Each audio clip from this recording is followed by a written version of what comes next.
They drilled deeper than any well in the entire Middle East had ever dared to go. Beneath 2,300 feet of Negev bedrock, Israeli engineers punched through layers of stone harder than concrete, and what they found there was never supposed to exist in a desert. A boiling, salt-poisoned ocean older than human civilization itself, trapped beneath the sand for 40,000 years, laced with chemistry so toxic it could kill any crop on Earth in 72 hours flat. Then, somehow, Israel filled it with 1 million tropical fish. Join us and let's discover the hidden fish empire Israel built beneath the desert. Let's go. Stretching across more than 60% of Israel, the Negev is a brutal slab of land where survival becomes a daily war against the sun itself. Summer temperatures slam past 113 degrees Fahrenheit, hot enough to fry an egg on the dirt within minutes. Rainfall arrives maybe twice a year if the sky is feeling generous. To put that in perspective, the Negev receives less annual rainfall than Death Valley, the most infamous wasteland in North America. For thousands of years, no permanent civilization could plant roots here. The earth was dust. The wind was a knife. Anything green that tried to grow simply withered and vanished within weeks. Ancient maps of the region for centuries showed nothing but blank space, a void labeled empty quarter, fit only for camels and nomads passing through. But buried beneath that crust of cracked stone and burning sand, something massive was waiting in total darkness, something nobody could see, smell, or even imagine. Geologists in the early 1970s suspected the rock was concealing a secret, but extracting it meant drilling through layers tougher than reinforced concrete.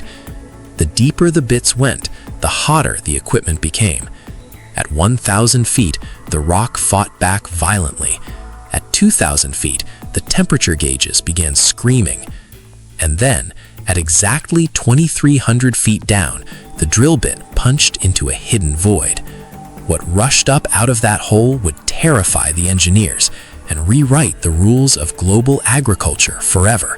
In 1973, while the rest of Israel was distracted by political upheaval and war, a quiet, stubborn geologist named Arie Issar was bent over rock samples in a dim research office. He was obsessed with one impossible question: what if the Negev was hiding water? Every textbook, every government survey, every farmer in the country said the idea was insane. The desert was bone dry. End of story. But Issar had spent years studying ancient sandstone formations, and the patterns he saw whispered something different. He believed the rock layers were behaving like a sealed underground tank, holding fluid trapped from a wetter prehistoric era. To prove it, he convinced his team to drill in a place no rational geologist would have picked. They mounted heavy machinery in the middle of the wasteland and began boring straight down. For weeks, the drill chewed through limestone and shale, finding absolutely nothing. Crews mocked the project. Funding nearly dried up. Issar refused to stop. Then, on a day no one had marked as special, the drill bit dropped into a hollow space deep below. Pressure gauges spiked off the chart. Water exploded upward through the casing with the force of a cannon. Issar had punched a hole into a berry aquifer no living human had ever touched. Yet what tumbled out of that pipe was not the cool, sweet drinking water everyone was praying for. It was hot, it was salty, and it was about to become the strangest agricultural breakthrough of the entire 20th century. Only 1% of people know the dark truth behind what we are about to show you next. If you want to be part of the few who actually know what's happening in the world, subscribe and leave a like right now. Done? Look at this. The water shooting out of Issar's well was not modern groundwater. It was a ghost from another planet entirely. Geologists later confirmed that this liquid had last seen sunlight somewhere between 20,000 and 40,000 years ago, during the final stretch of the last ice age. Imagine an entire underground reservoir filled with rainwater that fell while woolly mammoths were still walking the earth, and humans had not yet invented the wheel. Back then, the Sahara was not a desert at all. It was a vast green savanna of grasslands, rivers, and shallow lakes. Picture the rolling plains of Kenya stretched across all of North Africa. Hippos splashed in rivers where now there is only sand. Elephants migrated through valleys that today contain nothing but heat shimmer. Cave paintings from that era show swimmers, fishermen, and entire villages thriving in a wet, lush ecosystem. Then, around 5,000 years ago, the climate flipped like a switch. The monsoons retreated south. The rivers shrank. Within a few generations, paradise turned into the largest hot desert on Earth. But that ancient rainwater did not vanish. It seeped down through porous rock layers and got trapped in deep sandstone, locked away under crushing pressure for tens of thousands of years. Scientists call it fossil water. It cannot be replaced. It cannot be replenished. Once you tap it, you are drinking liquid time itself. And Issar had just stumbled onto a buried lake of fossil water the size of an entire ocean. Number 10. The Nubian aquifer. The reservoir Israel had punctured was not just big, it was monstrous. Stretching beneath 4 entire countries, Egypt, Libya, Chad, and Sudan, the Nubian sandstone aquifer covers more than 770,000 square miles of buried land. That is an area larger than the entire country of Mexico, hidden in total darkness underneath the world's most punishing desert. Inside this sealed underground vault sits roughly 120,000 cubic miles of fossil water. Try to picture that scale for a second. It is enough liquid to fill Lake Superior, the largest freshwater lake in North America, 40 separate times over. It would drown the entire state of Texas under more than a mile of water. It is one of the single largest underground water deposits anywhere on planet Earth. The Israeli portion is just the northern tip of this buried beast, a fragment that bleeds into the Sinai Peninsula and surfaces at scattered points across the Negev. Yet that fragment alone holds enough water to hydrate a small nation for centuries. The aquifer is so vast that scientists tracking it from satellites can see its boundaries influence the temperature of the rock above it. Ancient civilizations in Egypt and Sudan dug shallow wells that sipped from its outer edges, never knowing what enormity lay below their feet. They thought they were drinking from a small spring. They were actually drinking from a sealed prehistoric sea, older than written history. Israel was the first country bold enough to drink straight into its heart. Number 9. The artesian eruption. When the drill bit broke through the final layer of stone at 2,300 feet, something violent happened. The water did not trickle. It did not rise. It exploded. The aquifer below had been compressed for tens of thousands of years under crushing rock pressure, and the moment a hole opened, that buried liquid rocketed upward like a missile leaving a silo. Engineers scrambled back as a column of hot water shot into the desert air with absolutely zero pumping required.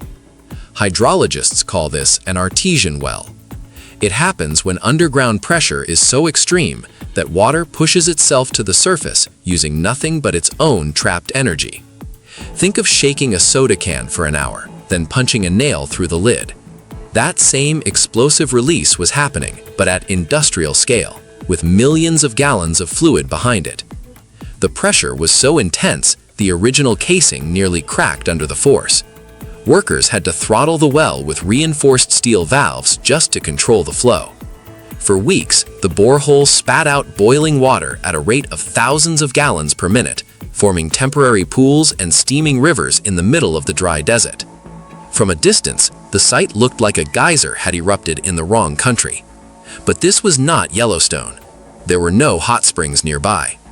This was pure underground pressure releasing 40,000 years of stored energy in a matter of days. And as the spray cooled in the desert wind, scientists ran the first lab tests on it. The results were a complete disaster. Number 8. The brackish death water. The lab results came back, and the room went silent. The water was poison. Not in the dramatic skull and crossbones sense, but poison for anything a farmer would actually want to grow. The first problem was heat. The Earth's core warms everything near it, and at 2,300 feet down, the temperature stays locked at 99 to 104 degrees Fahrenheit year-round. That is the exact temperature of human blood. Pour that onto a tomato plant, and you are basically cooking it from the roots up. The second problem was worse: salt. After sitting inside mineral-rich rock for tens of thousands of years, the water had absorbed roughly 3,000 parts per million of dissolved salts. That is 1/10 as salty as the ocean, but more than enough to murder almost every commercial crop on the planet. Engineers ran controlled tests anyway. They poured the water onto experimental plots of wheat, corn, tomatoes, and lettuce. Within 72 hours, leaves began yellowing, plants drooped, roots blackened. Within 2 weeks, every single test crop was dead. Soil samples showed salt crystals forming on the surface like a thin frost, sealing the dirt off from oxygen. The Israeli Agricultural Ministry issued a brutal report. The water was unfit for irrigation, period. Most countries would have welded the cap shut and walked away from the entire project. But one engineer asked a question nobody else dared to say out loud. If we cannot find a crop that survives in water like this, what about something that does not need crops at all? What about something that already lives in water this hot and this salty? The answer was swimming in rivers 5,000 miles away from the Negev. Barramundi, a prehistoric-looking silver fish native to the warm coastal estuaries of Australia and Southeast Asia, with a hunting style and skeletal structure that has barely changed in tens of millions of years. Aboriginal Australians have been eating barramundi for at least 40,000 years, longer than any cultivated grain has existed on Earth. What made this particular fish a perfect candidate was its biology. In the wild, barramundi live where rivers meet the ocean, in zones of constantly shifting salinity. They actually spawn in salty seawater and then migrate upriver into freshwater to grow. Their bodies are biological tanks engineered to handle salt levels jumping up and down without flinching. More importantly, barramundi are tropical fish. They thrive in water between 79 and 93 degrees Fahrenheit, which is almost exactly the temperature of the Negev's underground brine. In Europe and North America, farming barramundi is a financial nightmare. Cold winters force farmers to install massive heating rigs that burn fossil fuels for 6 straight months a year. The energy bill alone can hit tens of thousands of dollars per pond per season. But in the Negev, the geothermal water arrives at the surface already preheated by the Earth's core itself. No furnaces, no boilers, no gas bills. The same liquid that made the desert useless to wheat farmers turned out to be a 5-star resort for a fish from the other side of the planet. Number 6. Tilapia and sea bass. Barramundi was only the beginning of the experiment. Israeli researchers quickly realized they could stack the ponds with multiple species, each one tuned to a slightly different slice of the underground water's chemistry. The next 2 recruits were tilapia and European sea bass, 2 of the most commercially valuable farmed fish on Earth. Tilapia turned out to be almost supernatural in its tolerance. This African fish can survive in salinity levels up to 15,000 parts per million, which is 5 times saltier than the Negev water. To put that in perspective, you could pour the desert brine into a tilapia tank and the fish would shrug it off like it was tap water. They also reproduce ferociously, doubling their populations in months, which makes them perfect for industrial-scale farming. European sea bass brought a completely different superpower to the system. In the wild, this species spends its life cycle migrating between freshwater rivers and full saltwater seas, constantly switching between 2 completely different chemical environments. Their kidneys and gills are biological factories built to manage salt fluctuations without missing a beat. Drop them into 3,000 parts per million brackish water, and they treat it like a tropical vacation. Layered together inside the desert ponds, the 3 species behaved like a tropical orchestra. Barramundi controlled the upper water column, sea bass cruised the middle layers, tilapia worked the bottom. Each one ate slightly different food and grew at a different speed. Israel had not just found a fish for the desert, they had built a tropical ecosystem inside it. Number 5. Kibbutz Mashabey Sadeh. By the early 2000s, what started as one experimental well had exploded into a full industrial fish empire scattered across the Negev. The crown jewel was Kibbutz Mashabey Sadeh, a communal agricultural settlement that bet everything on the brackish water gamble. They drilled multiple new wells deep into the Nubian aquifer, then carved out massive earthen ponds and concrete tanks across 30 acres of bare desert. Picture an area roughly the size of 23 football fields, all of it filled with warm, salty geothermal water imported straight from the Ice Age. Right next door, a private operation called Aquatech Fisheries went even bigger. They built out 49 acres of farming infrastructure, with annual production exceeding 800 tons of fish per year. A single one of their concrete tanks holds 264,000 gallons of water, enough to fill an Olympic swimming pool, and supports tens of thousands of fish swimming and growing simultaneously. The strangest part of visiting these sites is the optical shock. You drive for hours through cracked, lifeless desert, watching nothing but rocks and dust roll past your windows. Then suddenly, around a bend, you see what looks like an enormous tropical hatchery in the middle of nowhere. Thousands of silver bodies churning the surface, the smell of salt water hanging in dry desert air. Workers in shorts and t-shirts hauling fishing nets where camels used to roam. But this booming success had a hidden time bomb buried inside it. Within months of scaling up production, the entire system was about to start poisoning itself. Number 4. The ammonia catastrophe. Every fish farmer learns the same brutal lesson. Keeping fish alive is the easy part. Keeping them alive in their own waste is what breaks businesses. A single barramundi eats roughly 3% of its body weight every single day.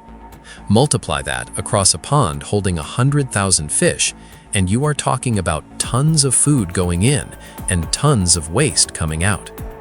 The problem is what is hidden inside that waste: ammonia, the same chemical compound found inside aggressive household cleaners, the kind that burns your eyes and lungs if you sniff too closely.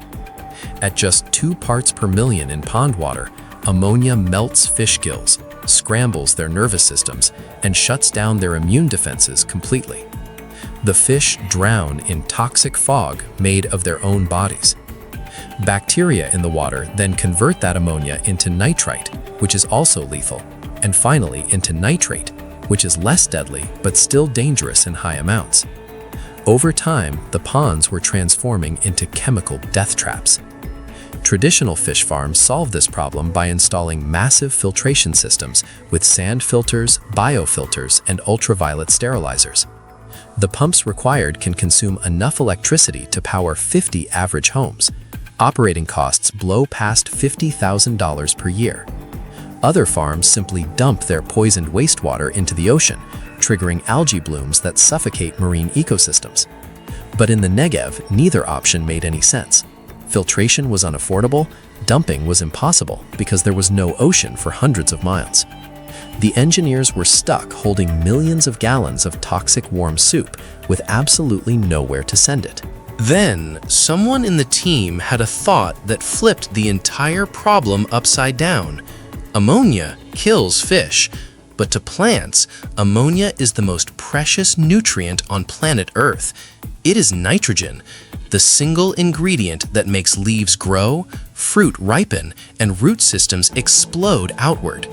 The global agriculture industry spends over $100 billion a year buying synthetic nitrogen fertilizer manufactured in giant chemical plants. The process used to make it is called Haber-Bosch, named after the 2 German chemists who invented it in the early 1900s. It works by ripping nitrogen straight out of the air using extreme heat and pressure, then bonding it with hydrogen pulled from natural gas. It is a chemical miracle that feeds half the planet. It is also a monster. The Haber-Bosch process alone consumes around 2% of the entire world's energy supply every single year. It pumps out nearly 500 million tons of carbon dioxide annually. Entire countries depend on imported fertilizer, trucks, ships, and pipelines just to keep their crops alive. Now look at what was happening in the Negev. The fish were producing organic, ready-to-use, perfectly balanced nitrogen fertilizer 24 hours a day, completely for free. They were not creating waste. They were running a miniature fertilizer factory inside their own bodies. The Israeli engineers suddenly realized something profound.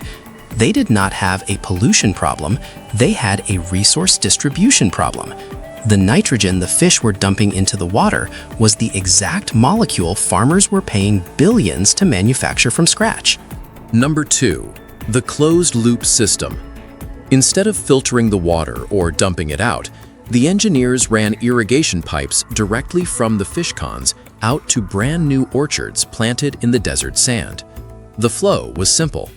Water came out of the fish tanks, slightly cooled by its trip through the schools of fish, then poured into the root zones of olive trees and date palms growing nearby. The trees swallowed the nitrogen, phosphorus, and potassium hidden in the fish waste. The soil acted as a living filter, with native bacteria breaking down ammonia into nitrate that the trees could absorb. Farmers panicked at first, certain the salt would scorch the roots. The exact opposite happened. Olive trees and date palms are both naturally salt-tolerant species evolved in Mediterranean and Middle Eastern soils. They can handle salinity levels up to 5,000 parts per million, well above the 3,000 in the brackish water. The trees did not just survive, they thrived spectacularly. Fruit yields jumped by 15 to 20% at experimental plots. Dates grew larger and sweeter. Olives developed deeper, richer flavor profiles because slight salt stress forces plants to concentrate sugars as a survival response. Even more shocking, long-term monitoring revealed the trees were actively absorbing salt from the soil, locking it inside older leaves that fell off during pruning.